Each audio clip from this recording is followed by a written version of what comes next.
Welcome to this explainer. Okay, if HTML is the raw structure of a web page, the beams and the drywall of a house, then CSS is the paint. It's the interior design. It's those beautiful finishes that literally transform plain text into stunning, real-world web applications. Today, we're demystifying CSS so you can actually start styling your own projects, whether that's a personal portfolio or a blog. We're going to break down its core syntax and look at exactly how to target and style elements using selectors. So if you're completely new to coding, or hey, maybe you're just looking to solidify that foundation, you are absolutely in the right place. Let's dive right in.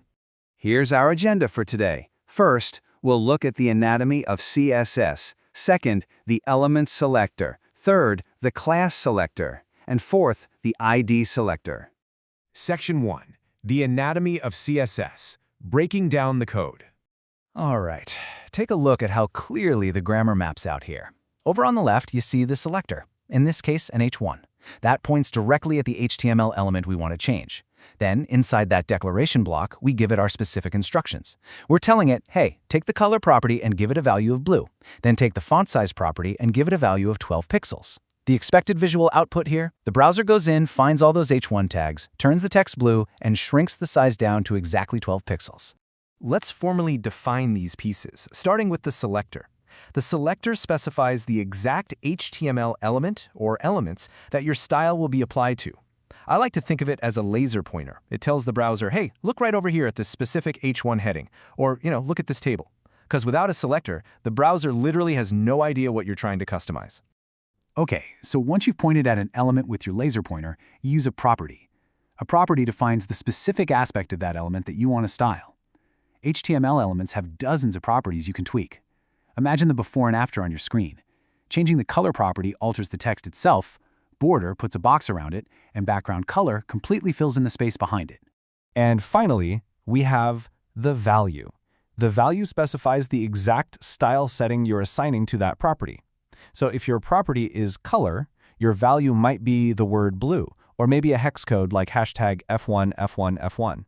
If your property is font size, your value might be 30px.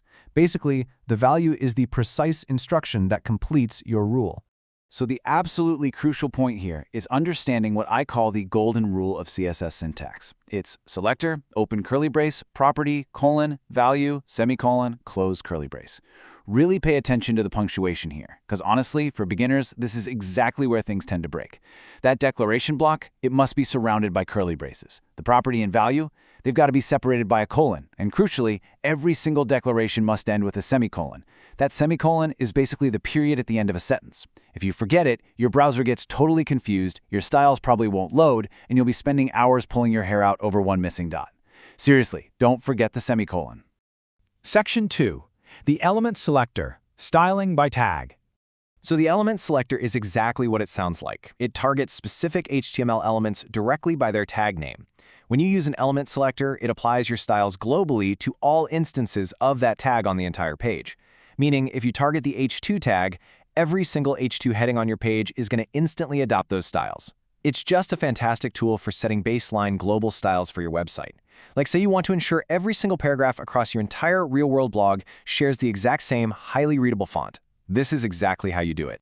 Let's look at the step-by-step process of building an element rule. Step 1, we literally just write the name of the HTML tag, like H2.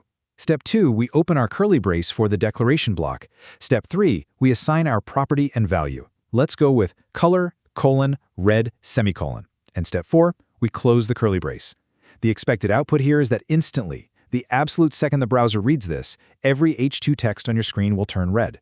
It's really that simple, and it's incredibly powerful for making sweeping visual changes. Section 3. The class selector, grouping styles.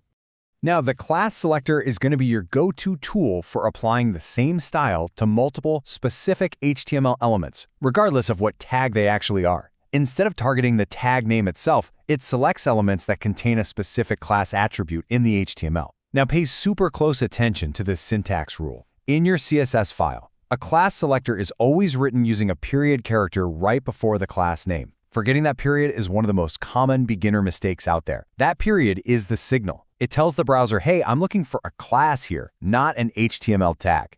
Let's create one together. Step 1, we write a period followed by our chosen class name. Let's use .highlight. Step 2, we add our declarations inside those curly braces. How about background color, yellow? Now, step 3 is really where the magic happens. Over in our actual HTML document, we have to add that class attribute to a tag, kind of like this paragraph tag here. The cool thing is, we can add this exact same class to a paragraph, a heading, or even a link, and the expected visual output? Instantly, all of those random elements light up with a bright yellow background. It's a brilliant way to create reusable design components for your projects. And what we're looking at right now brilliantly illustrates how we can actually combine selectors for even more precision. Take a look at this code, p.center. Notice how there's literally no space between the p and the period? This tells the browser to look for paragraph tags, sure, but only paragraph tags that also have the class of center. So if you happen to have an h1 tag with the class center, the browser's just going to completely ignore it. It only wants paragraphs with that specific class. This rule will then make that specific text centered and red. It's highly targeted styling. Section 4. The ID selector. The unique identifier. Okay, the ID selector is the most specific selector we have in our toolkit. It is strictly used to style one entirely unique element on a single page. Think something like the main navigation bar at the top of your portfolio. It relies completely on the HTML ID attribute, and by definition in HTML, an ID should only ever be used once per page. To write an ID selector in your CSS, you don't use a period like we did with classes. Instead, you use a hash or pound symbol right before the ID name. Implementing this is super similar to a class, but with that strict, unique constraint. Step 1, write the hash symbol followed by your unique name. Let's say hash header. Step 2, add your unique styles inside the curly braces, like text align center. Step 3, apply it to your HTML by adding the ID attribute to your chosen tag. The expected output is that only this specific div will be centered on your screen. If you try to sneak in and use ID equals header on another element on that same page, your code technically becomes invalid HTML, even if the browser somehow tries to force it to work anyway. Remember, IDs are for unique snowflakes only. So a really common stumbling block for beginners is knowing when to use a class versus an ID. Let's look at them side by side to clear this up once and for all. On the left, we've got the class selector. You're going to use this when you want to style multiple elements across your page, like say all the submit buttons or all the warning messages. And remember, it uses a period. On the right side, the ID selector. You use this one for major, unique structural elements that only appear once, like your main navigation bar or your primary header. And remember, that one uses a hash symbol. To bring this all together, take a look at this summary matrix. Honestly, treat this as your personal cheat sheet. The element selector uses no symbol at all, just the raw tag name, and it targets all HTML elements of that type. The class selector uses a period and targets multiple grouped elements that you manually specify. And the ID selector uses a hash symbol and targets one absolutely unique page element. Look, if you can master these 3 targeting goals, you basically have the foundation to style and build almost any layout on the web. I want to leave you with a quick puzzle today to test what we've just covered. Imagine you're building a web page. You need every single paragraph to have green text, but only the very last paragraph on the page should also have bold text. Based on everything we learned today, how would you write the CSS and HTML for that? Like, which selector would you use for the green text?